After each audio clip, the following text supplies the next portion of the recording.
Okay, so pre-foreclosures, that's what we're working on tonight.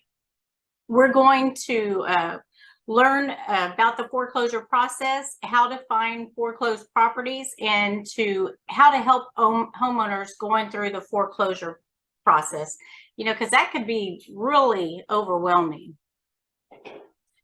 So there's several kinds of foreclosures. We're only going to talk about two tonight. One is a judicial foreclosure, and that's when they go to court and they have to get the judge's approval to foreclose. That's done in certain states. And once the homeowner is 120 days past due, then they can file the civil suit and have the judge issue grant a judgment for them to sell the property. That's a judicial foreclosure. And then they have non-judicial foreclosures. Generally, that's done with a deed of trust that authorizes the trustee to foreclose on the property. So there would be like a power of sale clause in the deed of trust, which allows the foreclosure to proceed outside of court. So do y'all think Texas has more judicial or non-judicial foreclosures? Can you reach out to Beverly? She's saying her group is not working. Can you check that? Who's that? Beverly. Beverly, she's saying her link is not working. She said my group text is not working tonight. And there's a technical issue with the meeting. I don't know. Oh, can you text her and see if she got the link and if she's going to join? Okay. So VJ, do you think Texas has more judicial closures or non-judicial? I think, I have no idea about this thing because I never studied this, but I see a lot of foreclosure properties available on the net. Yeah. HAR MLS sheets, there are a lot of property, but I never gone into details whether these are judicial or non-judicial. Yeah. Texas does a lot of non-judicial foreclosures. Mm-hmm. So I thought this was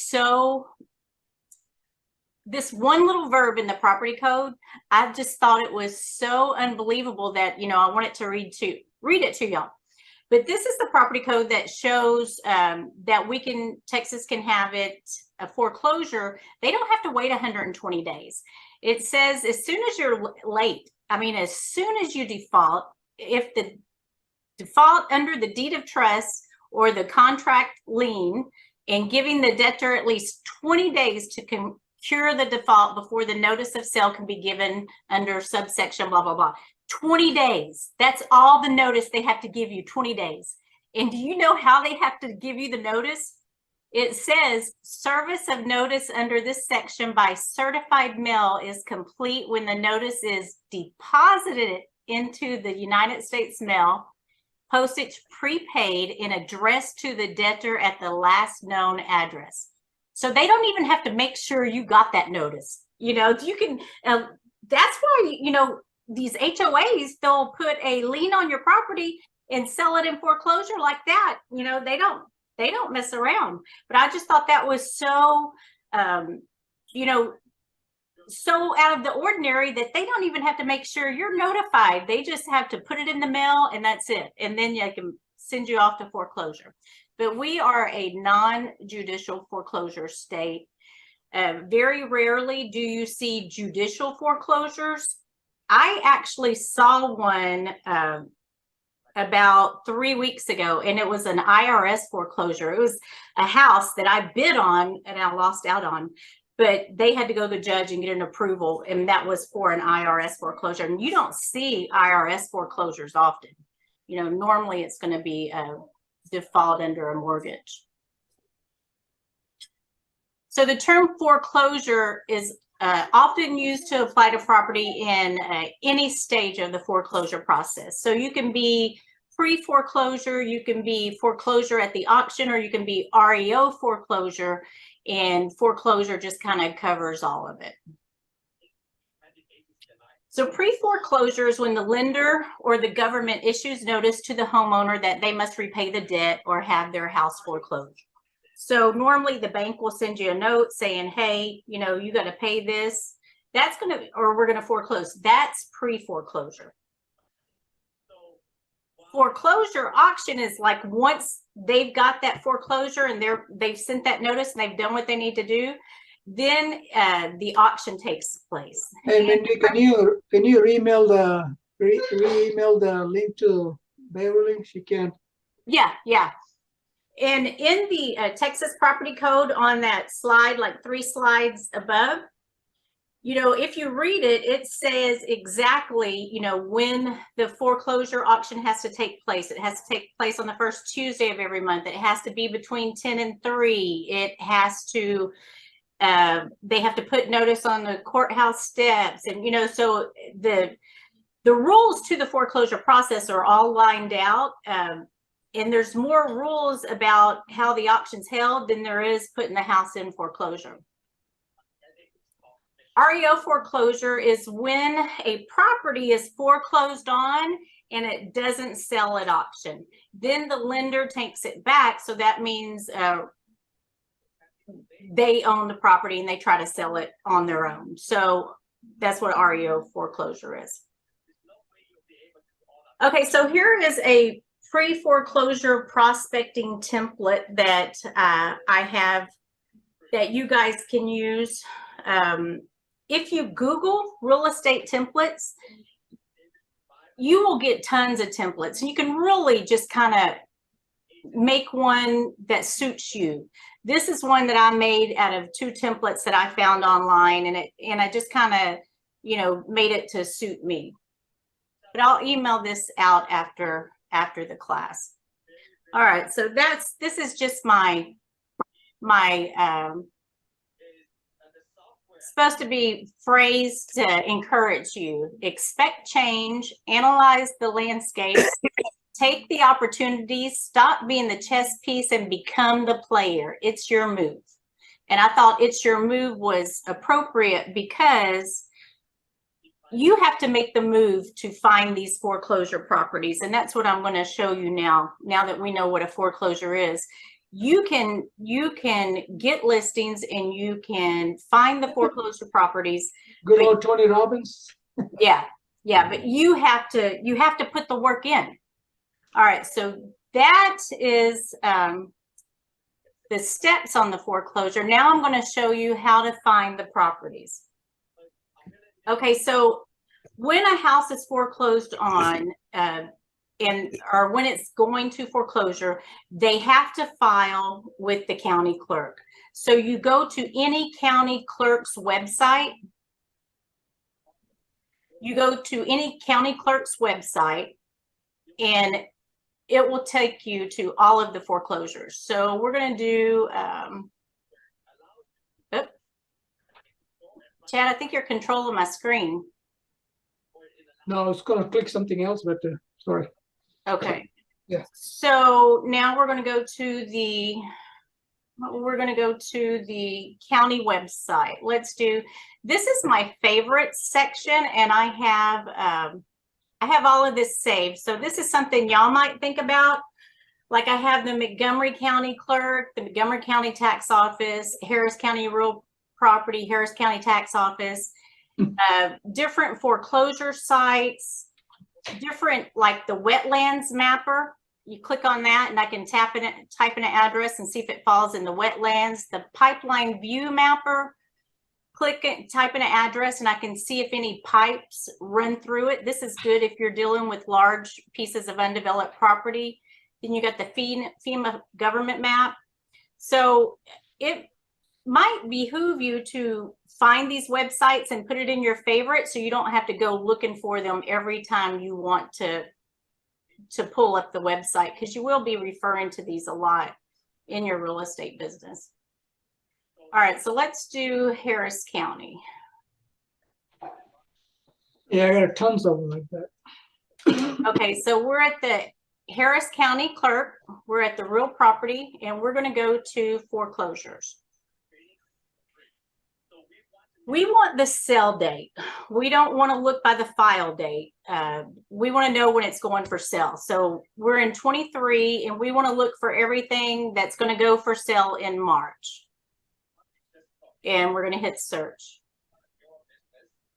Okay, so there are, I don't know if it gives us a total. There's a lot. This is everything that's set to foreclose in March of this year. 611. Huh? 611. Oh, I see it, 611. So there's 611 properties set to close in March. Now, March is really close. So if you do March, you need to get your letter and mail it out today. So y'all have time to do the, time to work out whether you help them through the short sale process or you bring in an investor to try to purchase the property and keep them out of foreclosure. Oh, that's something I didn't talk about in the, let me go back to the PowerPoint. So on this PowerPoint, on the foreclosure template, when you're sending these letters to your to the pre-foreclosure people, think of it as you're trying to help them, because you are. You know, they're in a spot where they have a house and they're going to lose it and they're getting nothing out of it and it's going to go on their credit. You can help them with the short sale process, or you can help them by bringing an investor. And I know investors. If you don't know investors, I know investors. If you come across a pre-foreclosure and you need an investor, just call me and I'll reach out to all my investors to see if any's interested. And the longer you're in the real estate business, you'll come across investors too, and always add them into your Rolodex. But so you're helping them, and by helping them, you're taking some of the pressure off of them. So I want you to think of that you're doing these people a favor. Don't think that you're being an ambulance chaser and trying to chase them in a hard time. You're not. You're helping them. So that's how I want you to look at it. But this template talks about, you know, we work closely with investors to make a cash offer. You can close in as little as 2 weeks, or we partner with the current lender to help facilitate a short sale. By taking this role, we help alleviate some of the pressure felt by homeowners and can prevent the foreclosure from going on their credit. So you're really, really helping them by sending these letters and offering to help them through the foreclosure process. All right, so we did the search on the Harris County clerk's website, and you just click on the foreclosure and it gives you the people's name and the addresses up here. And so that's where you would get the information.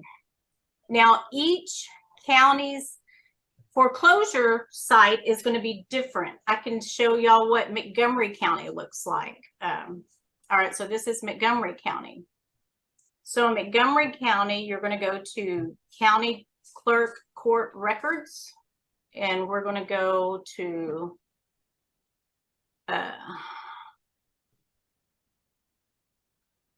not civil. What is that? This doesn't look right. Office of Public Records. Log in as a guest. Oh, it says I'm already logged in somewhere.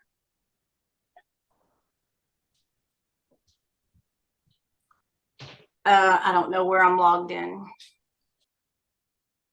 But you just log in as a guest, and then you can search.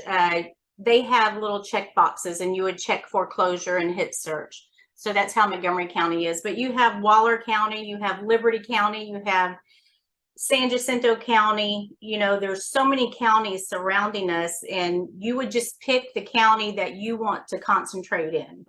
So basically, that's it. That's how you find the foreclosed properties. That's the letter that you would write them, and you just reach out to them and offer them your help. Now, do y'all know how to do a mail merge in Word? That's my specialty. Oh, is it? Good. Yeah. That comes I use in Access, handy. actually. Yeah. VJ, do you know how? Yeah, I know, but I'm not done for a long time. Need some practice. Yeah, I had to walk through it today because it's been a long time since I've done it, but it's really design, what is it, mailings? It's really easy when you do the mail merge. Am I missing it? Oh. It's over to the left. The third one from the left. Start mail merge, that one. If Mhm. you do the step-by-step mail merge wizard, it walks you through it, and it's so easy. So I started this one earlier so y'all could just see what it's like. I used this is the template letter that was on the PowerPoint that we just went over. And all I did is put the address block and the greetings line, and then I filled in my name and the company name. Select recipients, use current document. Okay, use existing list, edit the list. So this is the list. I did the first 3 addresses that was on the Harris County. So I just put the name and their address in there and click OK. And then you write your letter and preview your letters. And so it took and put all of the names and addresses in the letters to where you don't have to do each one. And so you can just print it from here and then hand address the envelope. Always hand address the envelope and put a couple of business cards in when you mail it out. But basically that is it. Do y'all have any questions? You gonna email us the PowerPoint? Yeah, I'll email you the PowerPoint. Awesome. Yeah, because it has the I can't wait to do this. This is yeah, it has this is right up my alley. template. I know, and I like it because you are helping them. Yes. I mean, you're helping them. You- Some Yeah. might not think you're helping them, but you are. You're really trying to help get them out of this situation.